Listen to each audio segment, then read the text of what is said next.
Welcome to Black Country Matters here on Black Country Radio with me, Paul Collins. I'm delighted to welcome, all the way from Selly Oak, goodness me, memories for me, I used to work over that way, Rachel Murphy. Welcome, Rachel. Hi, Paul. How are you? Good, thank you. Excellent, you found it. Yeah, in the end. Yes. Rachel is well, I know very little about Rachel, but I know that she's described as being from the Multidimensional Show. Mm-hmm. Now, is that you or is that somebody else? And can you just, in a nutshell, tell us what the Multidimensional Show is? Okay, well, it was founded by me and somebody else, and I've carried it on. That other person's gone to do something else. So it's grown, really. It's a conference with a difference. We have speakers from all around the world talking about different subjects on the paranormal, the esoteric, the spiritual and holistic issues, a range of topics, really. Consciousness, quantum physics. Goodness me. Yes, so, it's very multidimensional. It sounds like, which is why it's called the Multidimensional Show, I should imagine. An obvious question is, how did you get into this? I've been, it's come from a personal interest and also professional one. Let's be cheeky and do the personal one first then. Okay, well, I come from a background in psychology. That's what I qualified in university. Ditto. Okay, and then it was the final year, and I'd studied transpersonal psychology, the study of spiritual development and consciousness, and then parapsychology, so that was studying the paranormal, and that piqued my interest, and I went on afterwards wanting to discover more about that and learn more. I went into life coaching and took quite a different route to the clinical route I was going to go on. And I think that just put me on a different trajectory. I started to become a lot more aware of the spiritual dimensions, and I wanted to bring that out into sort of the wider public. I had a holistic centre for a while. And then I've run groups in between that. And this was kind of a natural progression to then open a platform up for speakers, and I just love meeting these authors and researchers that come to Birmingham. And so was the latter part of what you're saying, that's the professional side of it now? Yes, I've sort of grown into the event organising role, really, from leaving uni and running different things, running different groups, and running my own life coaching practice as well. So you carry that on as well? Yes, I do, Wow, gosh, we've got a lot to talk about. How do you start building something up from just a germ of an idea to getting all these people in from different countries and all that sort of stuff, which is what you're doing with the show now? Your next one, we'll talk about the next one in a bit, but the next one is May next year. Yes. So how do you do that? I mean, how do you start? You've got to, presumably... This day and age, you just email people or contact them through social media or whatever. Yeah, I think with technology, it's made it a lot easier. Well, I mean, they've not heard of you. No. When you contact them, how do you convince them? That's the interesting bit. I think it's capturing their interest. I think because this is quite a niche field, and the people that go into this field are naturally passionate about their topic and want to get word out. I think that helps. The fact that it's a big city, I think that helps as well, and it's going to have more reach. Sometimes I've name dropped other sort of networks or organisations that I've kind of got links with. Always a good ploy. Yeah.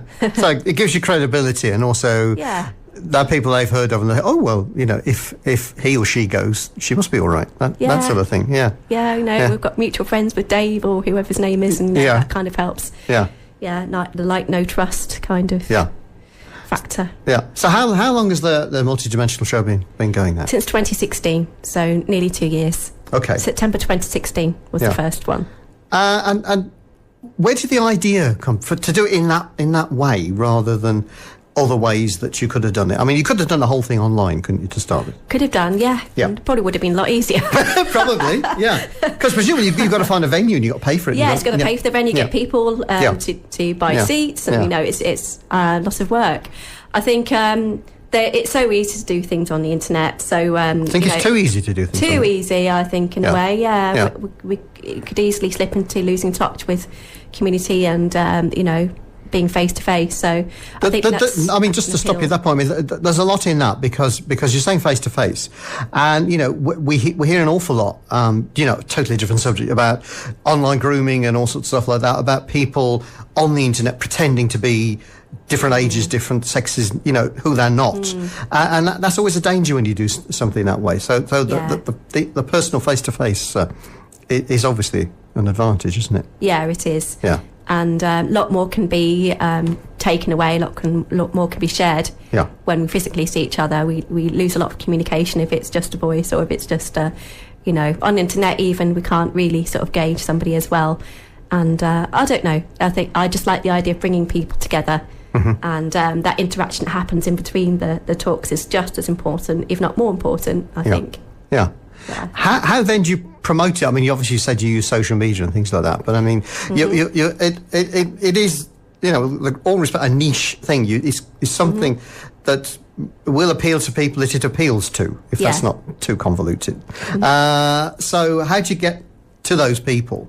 That's the first thing. And then how do you get a wider audience involved? Yeah, it's tricky. The wider audience is tricky. I guess I'm running on two levels there. With the first one, that's a case of algorithms. With Google Ads, with Facebook, you can sort of tweak the ads if you do a sponsored ad, and make sure it reaches the people that look up those kind of search terms. Oh, right, okay. I also use different groups that are on there. I have my own group on there called Multidimensional Reality, which is more of a general forum for people to share their things, share their events, their services, and also put on events in between the shows where people can get together. We do different things, like we looked at the lunar eclipse a couple of days ago. Oh, the one that nobody could see because of the cloud. The one that nobody could see because of the cloud cover, that one. Yeah, that one, yes. Yeah. So, I kind of reach people that way. So it's got a bit more sort of appeal, because it's not just the talks that I'm advertising. I'm bringing people together generally and sharing interesting information. So, that's the main way. And to reach a wider audience, I guess it's bit by bit, really. I suppose there's a lot of word of mouth from the people who you've reached, the previously mentioned. Yes. And also people who've attended the show as well. Yes, the speakers will have a following, and obviously the beauty of social media is that those people will have friends that will see what they're doing, and word spreads, and people tend to see these things more and more, and the familiarity will mean it's less of a niche, it's less kind of unknown and a bit weird, and it becomes more of the norm. Yeah, I suppose that is a tag that's going to get probably hurled at you, isn't it? Yeah, the bit weird. Yes. Tag. Yeah. Yes. Well, how do you answer that? I don't really. That's a good answer. I like that. Next question. Yeah. Okay. Accustomed to all sorts of things, and the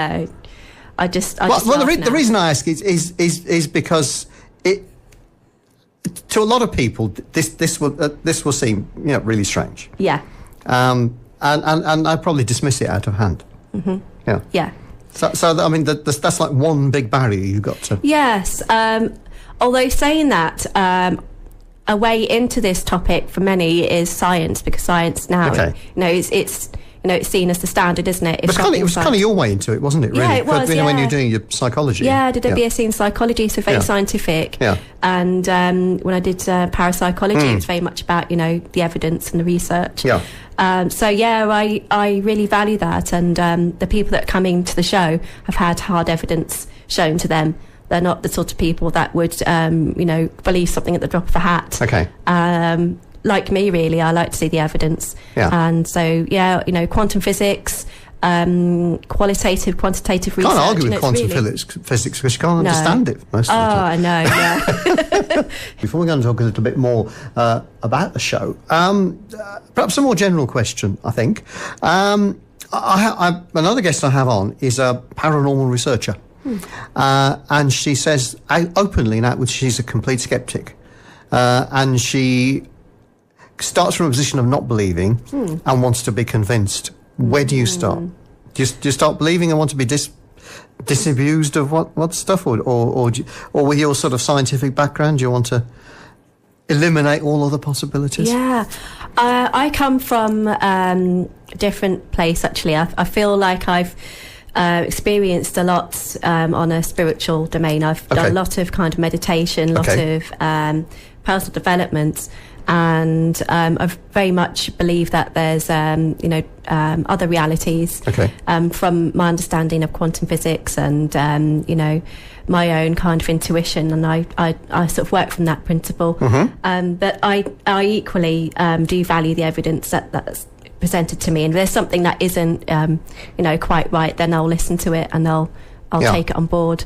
But I kind of feel that this is really important for people to kind of explore at least, and use their own judgment. That's interesting. So it's a mixture of the two, isn't it? Really, I think of those two stances that I put to you earlier. Yeah, it's a mix of the two. I couldn't imagine with a scientific and a research background that you would be just wholly accepting of everything that was presented to you. Yeah. No, with the UFO kind of scene, it's you've got to be careful, because you've got photos that can be docked. That you've got CGI, you've got Photoshop kind of job, so you've got to be really kind of discerning. And I think the best way to kind of approach it is to look for yourself and look at the research and take a balanced perspective. Well, it's interesting you mentioned quantum physics out there, because the moment you look into that, and the moment you look at just the world around us, there is so much that is out there, so many spectra that we can't see because we haven't got the senses to pick them up, aren't they? Yeah, that's it. We've got a very narrow range that we can actually see, so it's what's beyond those senses. Definitely, that's kind of a big sort of point in doing the show. It's kind of, I suppose one assumption would be, well, if they were of any importance to us, we would have evolved a means of seeing them. I suppose is one thing, or it could just be that they're there and they don't otherwise impact on our lives in ways that we're aware. Some people do perceive these things, and then they report them to the general population, and then it's it's either accepted or not. And I think we're kind of evolved to kind of survive and by following what the general consensus is. That's how we survive, by being connected to each other. And if we start perceiving things that other people can't see, then it's the danger is of being excluded or not being accepted in society. So I think that's there's a biological reason possibly why we're not able to see these things, but there are people that do. And there's evidence out there. There are. Just a simple thing. The room we're in has got electric lights and they're flashing on and off 50 times a second. Now, you and I aren't aware of that, but some people, they're what's called critical flicker frequency. That's the frequency at which they can see things flicking on off is lower than yours and mine, and they would see those lights as flashing. And so similarly, you're saying there are people who can perhaps see, infrared or ultraviolet, or can hear higher and lower and that sort of thing than most people can. Really interesting. It is fascinating, isn't it? And I think also when you're sort of opened your mind to be able to see these things, you're more likely to be able to see it. There's that to consider too. Oh, right. I think it's that is really perceptual interesting. Filters that that are in place because we're conditioned to not see internal shutters, sort of thing. Okay. We'll only perceive what we believe we can see.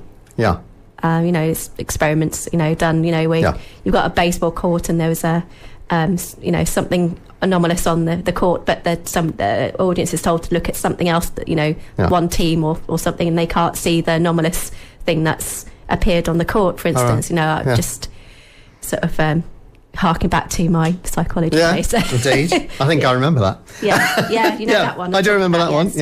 Excellent. Next one is in May. Let's talk a little bit about that show.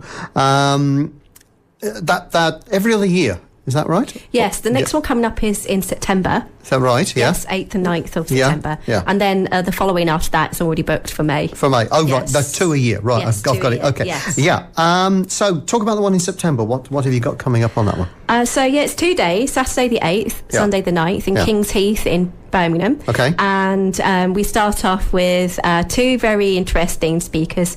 One of 2 witnesses, Kaz Clark, who was a witness of probably one of the greatest UFO cases in history. It's just mind-blowing when I read it. Okay. And it's something that you'd expect in something like X-Files. But she's come from a very sort of ordinary, if you like, kind of place, and just been kind of happened to be in the area to see this strange display of events, objects in the sky, military, and so on, and that was in Wales. And she's got with her a guy called Gary Jones, who's researched UFO kind of events and the paranormal for the last 10 years. So they're going to be sort of outlaying what happened during that time in Pendrich, Wales. Yeah.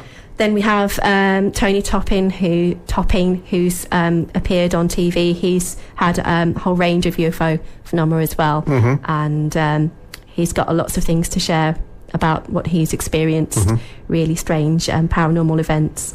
And then lastly on Saturday, we've got Mary Rodwell, who's the founder of the Foundation for Research into Extraterrestrial Encounters. And it's co-founded with Dr. Edgar Mitchell, who was one of the astronauts in space to the moon. Yes. And he experienced lots of paranormal phenomena when he was out there in space. Oh, right, okay. And he was spurred by many other scientists who've got involved in this project to research more and to sort of put out that information more into the public domain. And they've done a lot of research with lots of experiences and contactees, and put this research together, and she's kind of the spokesperson, bring this information to the public. All right. Okay. So that's on Saturday. Okay. And then so it's a 2-day event. So two-day Sunday. Events. Yeah. Sunday we have 2 speakers. One guy who's involved in a contact group. They initiate contact to UFO and ETs by meditating and conscious will, and he's had a lot of weird and wonderful experiences with that. And then David Alderman, who's going to be talking about his book called School No Place for Children, which is kind of slightly different. Controversial title. No, yes. It's in the title. He's not quite UFOs, but he's taking the approach that, there's more to life. There's more to these two children's abilities that needs to be harnessed, and he feels that school isn't necessarily the right place for children to bring out all their strengths and abilities. So he feels that he's got more to do to this planet than, to bring to the planet than, the normal person on the street. So, he's going to bring his insights. He's been in the education field as well, so he's bringing his experience.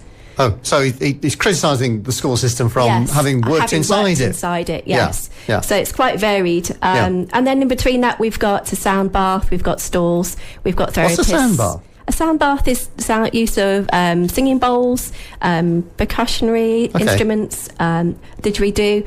They're all kind of used in set frequencies to kind of help to align the chakras and to relax the body and the mind. So it's going to be very experiential that day. And we'll have somebody doing massages as well. You can have a massage while you're hearing the talks. Oh, right, so, okay. Yeah. Goodness me. Might go to sleep and miss them. It'll go in subliminally then. Oh, okay. This is true. Oh, you got an answer for everything. Absolutely fantastic. Where's the venue? So it's at All Saints Centre, Kings Heath. So that's presumably next to a church, is it? Yes, next door to All Saints Church on Vicarage Road. On the corner of Vicarage that's the one just off the High Street, isn't it? Yeah, it's got a big labyrinth outside, so you can't miss it, and a big village square. Signs up on in the middle. Okay, and it's 2 days. Remind us the dates again. It's 2 days. So it's Saturday the 8th and Sunday the 9th of September. Okay. And details can be found on multidimensionalshow.co.uk.